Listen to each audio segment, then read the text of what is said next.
أحمد الدربي في مركز أبو تشت موضوع قبلي لجميع قبائل مركز أبو تشت، وليس لقبيلة معينة هي قبيلة السماعني، لا، ده ابن مركز أبو تشت. واللي شكك إنه الحكومة فرزت أوراق مش مظبوطة، ده مش مظبوط. الحكومة فرزت، الحكومة المصرية، الحكومة النزيه فرزت أصواتنا بمنتهى الشفافية وعلى عامي، ما كانش في حاجة في الدري. أحمد الدربي ليس ابن قبيلة السماعنة فقط، ولكن ابن جميع القبائل. احنا مع أحمد الدربي للنهاية، لغاية ما توصل للنهاية. أولا في بداية الأمر أشكر جميع النواب اللي ما حلفهمش الحظ في الانتخابات، وأنا والله وعلى ما أقول شهيد، أنا مليش خلاف مع حد ولا متحيز مع حد ولا ضد حكومتني المحترمة في إنه أدت الفرز على أكمل وجه. أنا ضد اللي بيحصل في مركزني، وكل واحد حسب الموضوع على كيفه وعلى دماغه. موضوع أحمد الدربي في مركز أبو تشت موضوع قبلي لجميع قبائل مركز أبو تشت، وليس لقبيلة معينة هي قبيلة السماعني، لا، ده ابن مركز أبو تشت، وكل على جميع قبائل وعائلات مركز أبو تشت الوقوف مع النائب أحمد الدربي، عشان ابن مركز أبو تشت ابني وولدني والكرسي بتاعني. أنا مش متحيز ولا أحرض على الفتنة، ولكن ما شفته من على خدمات التواصل الاجتماعي يخلي الواحد يشق خلقاته، يخلي الواحد يطلع من هدومه، يخلي الواحد يطلع كلام مش عاوز يقوله. أنا مش بحرض ولا ضد أي حد ولا ضد أي نائب ضد أحمد الدربي، كل نائب له احترامه وتقديره. والله ما حد جاي لي يقول الكلام دي، ولكن الموضوع اتاخد بموضوع قبلي وموضوع فردي وموضوع شخصي، ما اتخدش على انه ده ابن مركز ابو تشت، ما اتخدش على انه نوقف ونسانده. انبه، الموضوع واخد منعطف اخر، الموضوع واخد انحياز احنا بعيد عنه تماما.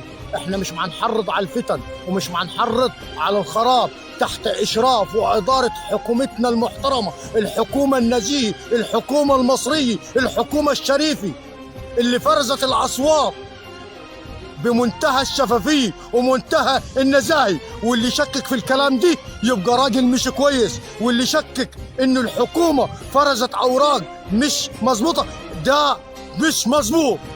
الحكومه فرزت، الحكومه المصريه، الحكومه النزيه فرزت اصواتنا بمنتهى الشفافيه وعلى عامي، ما كانش في حاجه في الدري. فاي شخص ياخد منعطف تاني ويحسبه موضوع فردي وموضوع شخصي، ارجوك ما تحرضش على الفتنه وما تحرضش على الخراب. ومن هنا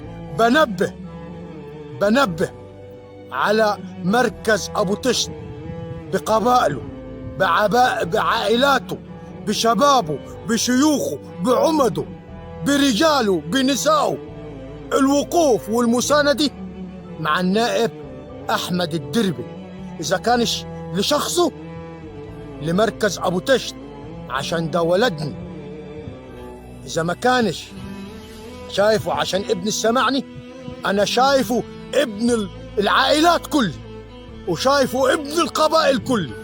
وأكررها تاني، أحمد الدربي ليس ابن قبيلة السماعنة فقط، ولكن ابن جميع القبائل، ابن جميع القبائل. ومن هنا بتأسف لكل نائب ما حلفوش الحظ، بقول له كفاية إنك أنت كنت في قلوبنا. إذا كان ما فيش داعي إنه أذكر أسماء، ولكن أنا الجميع، أنا في الجولة الأولى ما رحت الصوات، وبقولها علني، في الجولة الأولى ما رحت الصوات، عشان ما اخدش انه انا متحيز مع نايب معين او ضد نايب معين. استنيت للجولة الثانية فرحت للدربي عشان ابن مركز ابو تشت، وليس عشان قبيلة السماعني، وليس عشان اي قبيلة اخرى. فرحت عشان ابن مركز ابو تشت. فرحت عشان في واحد اخر زي النائب عصام بركات يحالفوا الحظ يبقى في مركز ابو تشت. فمن يحرض على الفتن حسب الله ونعم الوكيل، من يحرض على الخراب حسب الله ونعم الوكيل، من يحرض على انه ياخدها منعطف اخر حسب الله ونعم الوكيل. احنا كل وقوفنا مع النائب المحترم، وان شاء الله يكون الحظ معاه احمد الدربي عشان ابن مركز ابو تشت، وعلى مركز فرشوط عشان ما حدش يقول لي برضك يوقفوا مع النائب بتاعهم. ليهم الحقية وليهم الأولوية، ولكن هي تتعامل مع عملية أشخاص، تتعامل مع عملية إنه قلبك رايح مع مين، قلبك هيوقف مع مين. وأنا هفضل أقولي وهأيدي، أنا مع أحمد الدربي قلبا وقالب. إذا كان النائب من فرشوط على راسي من فوق وله جزيل الاحترام، وهفضل أقولي الدربي يا بيه، من نجح حياة الدربي يا بيه، من نجح حياة الدربي يا بيه. هفضل أكرري والدربي يا بيه، والدربي يا بيه. وتحياتي ليكم وهفضل أكرري. وأي واحد ما يحرض للخراب والفتن خد منعطف آخر وخليك على جنب. احنا مع أحمد الدربي للنهاية لغاية ما توصل للنهاية. تحياتي لكم، بيوم أبو العمدي.